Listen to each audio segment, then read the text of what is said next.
How Thoughts Create Atoms, and Emotions Formulate Time. By Dr. Gil Deckel, PhD in Art Design and Media. poeticmind.co.uk.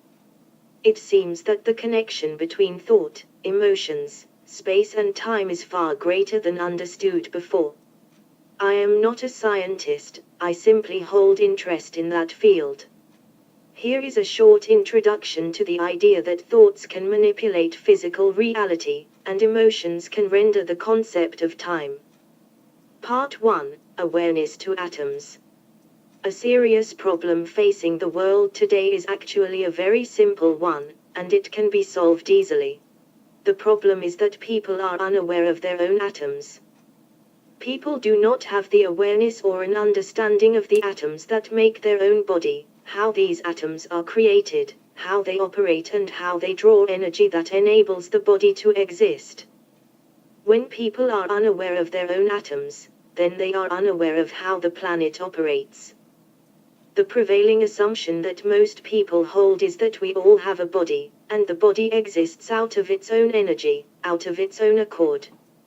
Many people seem to believe that the only relation, or exchanges between the human body and the exterior world, the surrounding area, is by exchanges of such as water, air and light.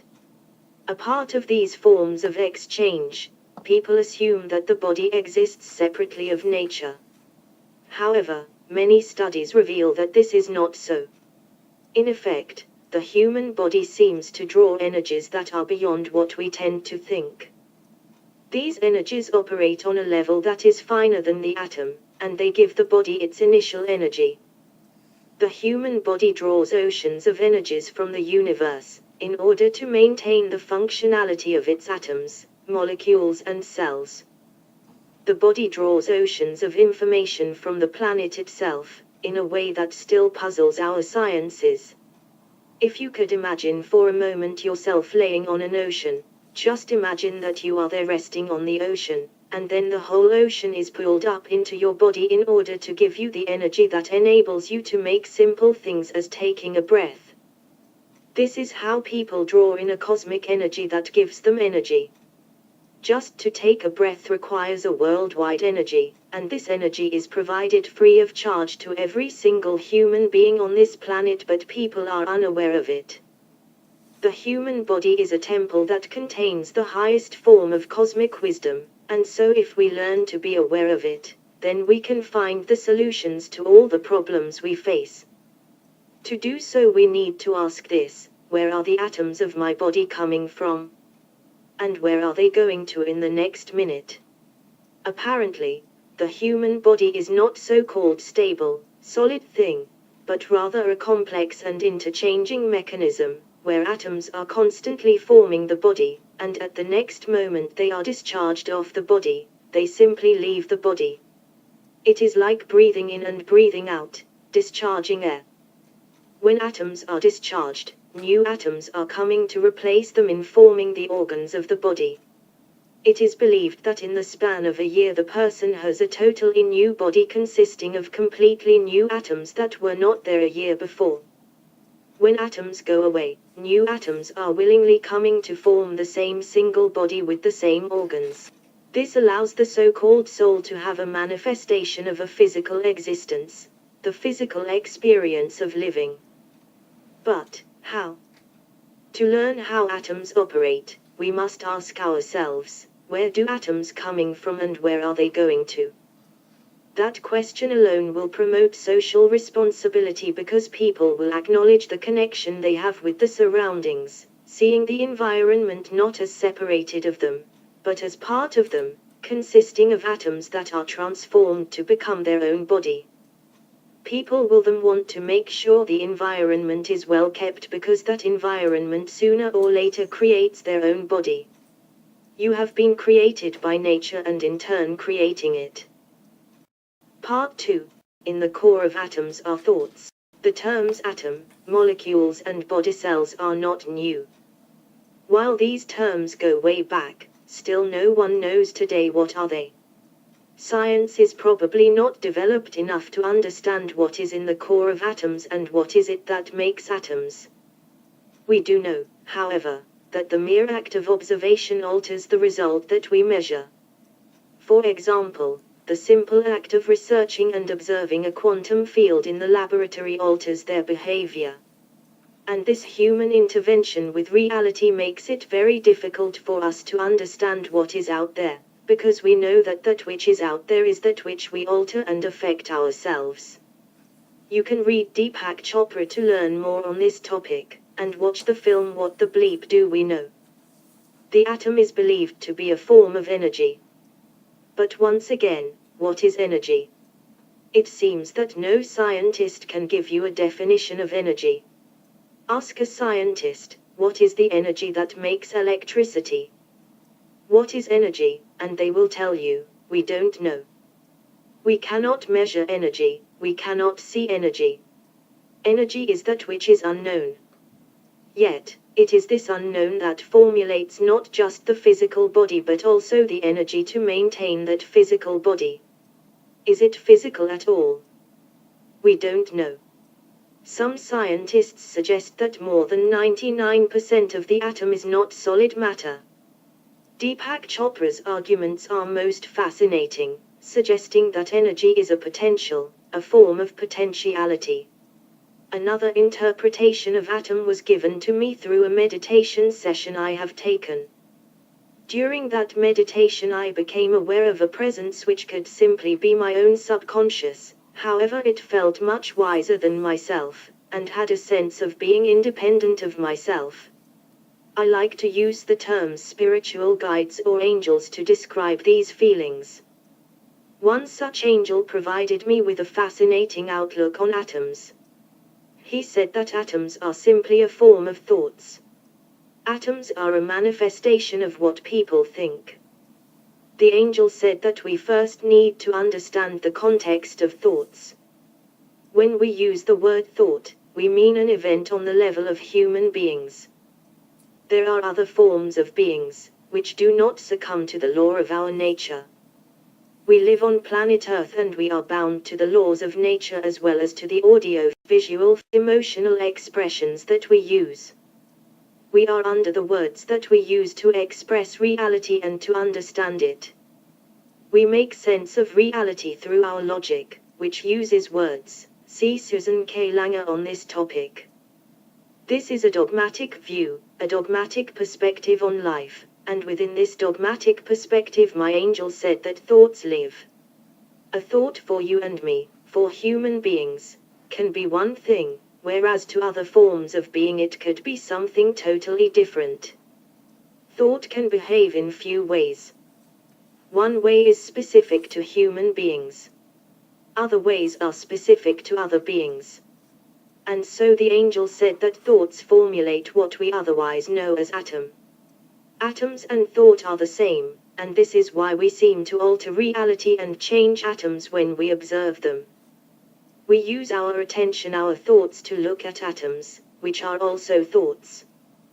We use atoms to observe atom, and this is where the alterations of atoms in nature start. This may indeed be seen not as alteration but as a creation. When we put attention and observe reality, we perhaps do not alter or change it but rather create it. We create the atoms of which we observe. As thoughts caret atoms, we could say that our body consists of our own thoughts manifested in an illusion of physicality and solidity.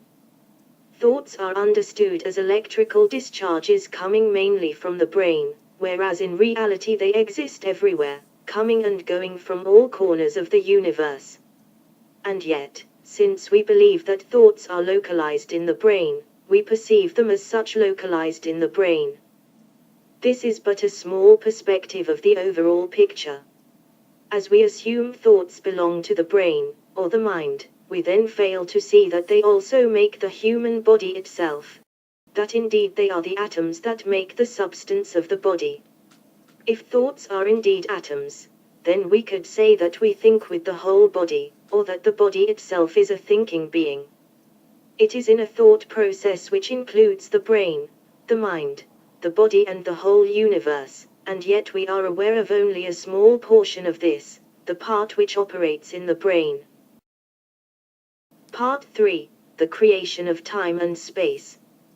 Thoughts, which create atoms, operate within the paradigms of time and space. Time and space are yet another form of comprehension, a form in which we imagine things and follow a specific pattern. Yet, in other worlds which do not consist of our paradigms, time and space do not exist at all. Einstein discussed time as a form created by the human mind, and not by nature. With no time and space, here is also there, and then is also now. Everything exists in the same place and at the same time. Neil Donald Walsch suggests that there is no up and no down, no here and no there, but rather all exist together, side by side. Yet, we do not perceive it as such. Rather, we perceive time and space as a linear continuum. As we perceive atoms as operating within the linear continuums of time and space, we then shift our awareness. We put our attention into the illusory aspect of time-space, and this perception produces the impression that atoms are a solid thing or that atoms constitute solid elements. And yet, as my angel told me, read Part 2 to learn who is my angel. Time is not a given fact but rather a learned perspective. We are born into this world which holds the belief in the existence of time and its linearity. This belief is taught to children to the extent that they do not recognize any more the reality beyond this conditioning. While time, and indeed space, have a useful function in our life on this planet, they are, indeed, a phantom created by our long historical conditioning. So, what is time? Well, my angel told me that time is no more and no less the length of emotion. Time is created by the length of people's emotions. If you have a specific emotion, it creates a specific time experience. If you have a different emotion, it creates a different time experience. We all know that when we go to a party and enjoy ourselves, we then say, "Oh, it feels as if time passed so quickly." In different situations where we do not enjoy, we say, "Time moves so slowly." Time, indeed, is the length of emotion. Emotions create time, and thoughts create atoms. Yet, in most experiences in our daily lives, the two elements, thoughts and emotions, do not correspond. They operate as two separate occurrences within people. They flow as two different streams. Thought, which create atoms and which produces the body, does not correspond to emotions, which produce time. This is why many people do not experience happiness, because the body, which is your thought product, does not correspond to your time, which is your emotion product. For that same reason, people grow up. People age, and aging they do not appreciate it, because they are unaware of the process. They do not realize the process, they do not make a coherent existence of thought body and emotion time. These two are operating separately, unknowingly to the person. Being unaware, many people believe that there is such a thing called time, and it is measured by a tick of the clock. People believe that time is something external to them, something which is right there on my shelf when I look at the clock, and it creates time.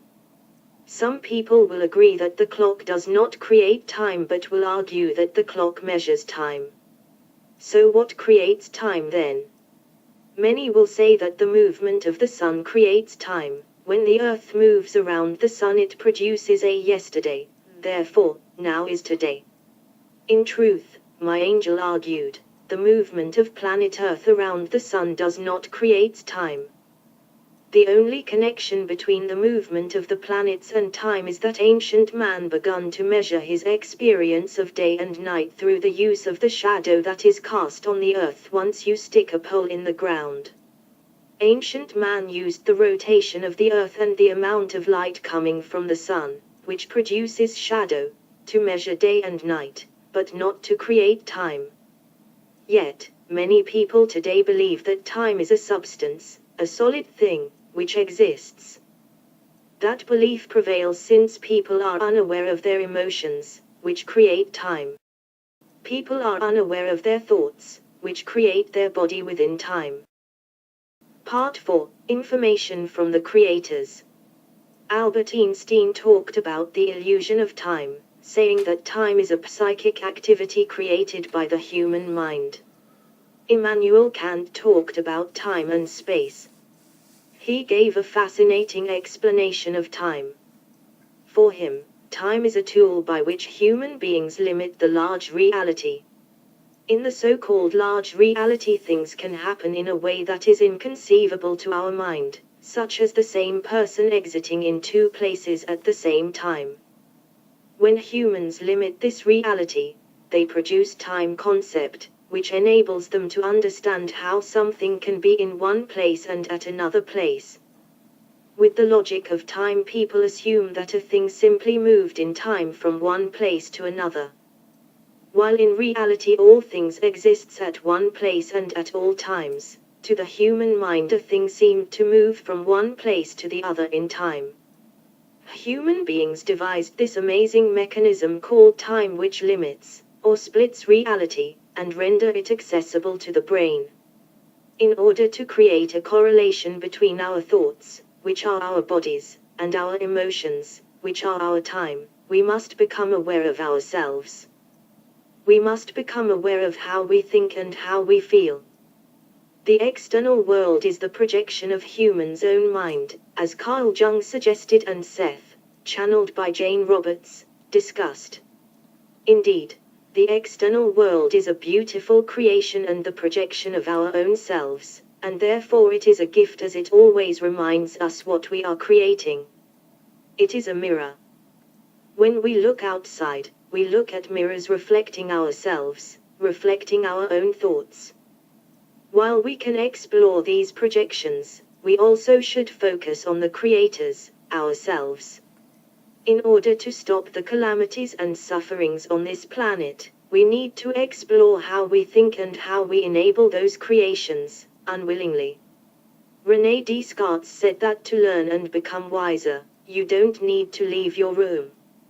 You can stay inside your own house and just observe yourself.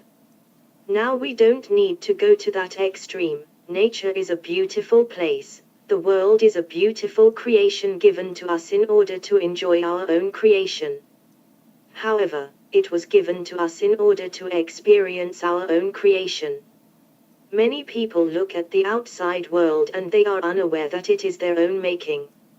So they are walking through life like zombies, inside their own dream.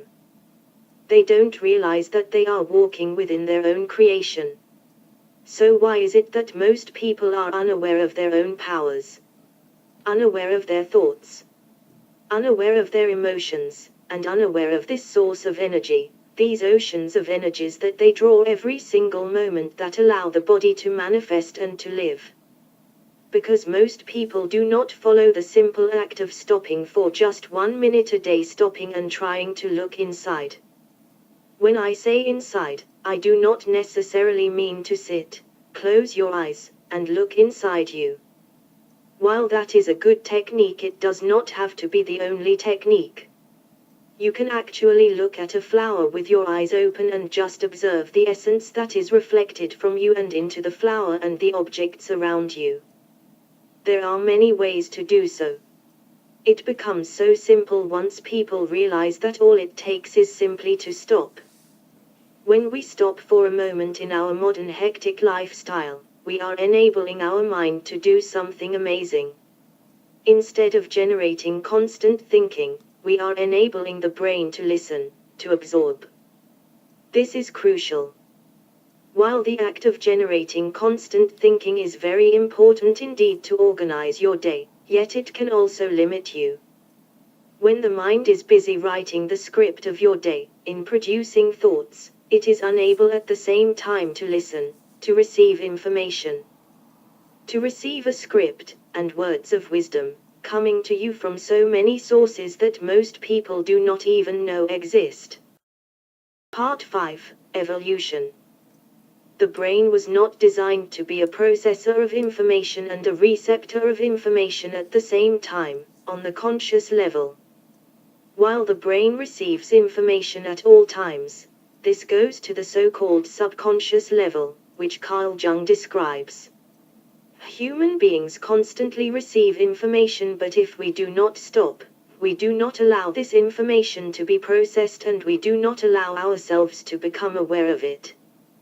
The act of stopping gives your brain an opportunity to hear, to listen. This concept is one of the greatest contributions of Judaism to the world's wisdom. In Judaism they say that silence is worth so much that the act of listening is more important than the act of talking. As some people say, God gave us 2 ears and 1 mouth only, so listen twice as much as you speak. And why is it so important to listen? After all, there is too much chattering around me in my world, with too much information constantly bombarding me. I want to listen less because there is already too much.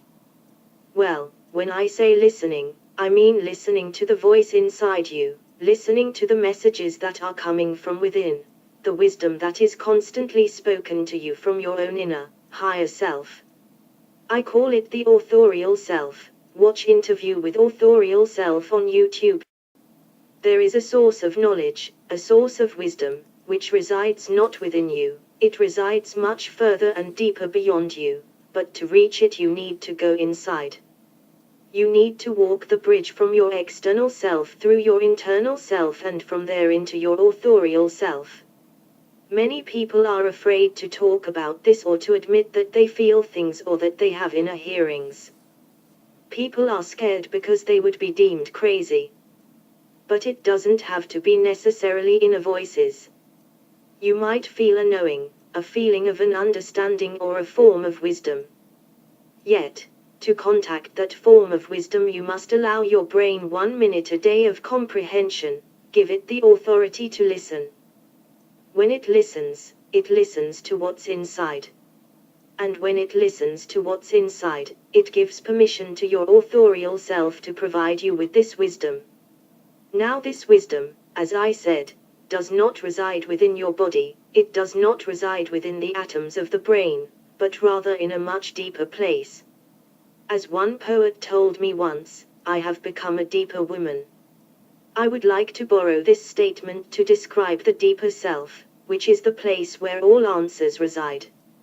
It is the vast ocean from which you draw your energy, the force of life that runs through you at all times. This force contains not just energy but also information, knowledge. Read about Reiki to learn more about this source. If we to absorb this knowledge we could then learn who we are. People will then know where they are coming from, and where they draw their life force. People will learn where life is going to after it leaves their own body, and after it has been discharged completely from their own emotions and from their own thoughts. Then we would know what our purpose on this planet is, what we have been before we came to this planet, where are we going next, and why this life, this form of being a human, is so necessary to our spiritual evolution. By Dr. Gil Deckel, PhD in Art Design and Media. First published in 2012 in poeticmind.co.uk. All copyrights reserved.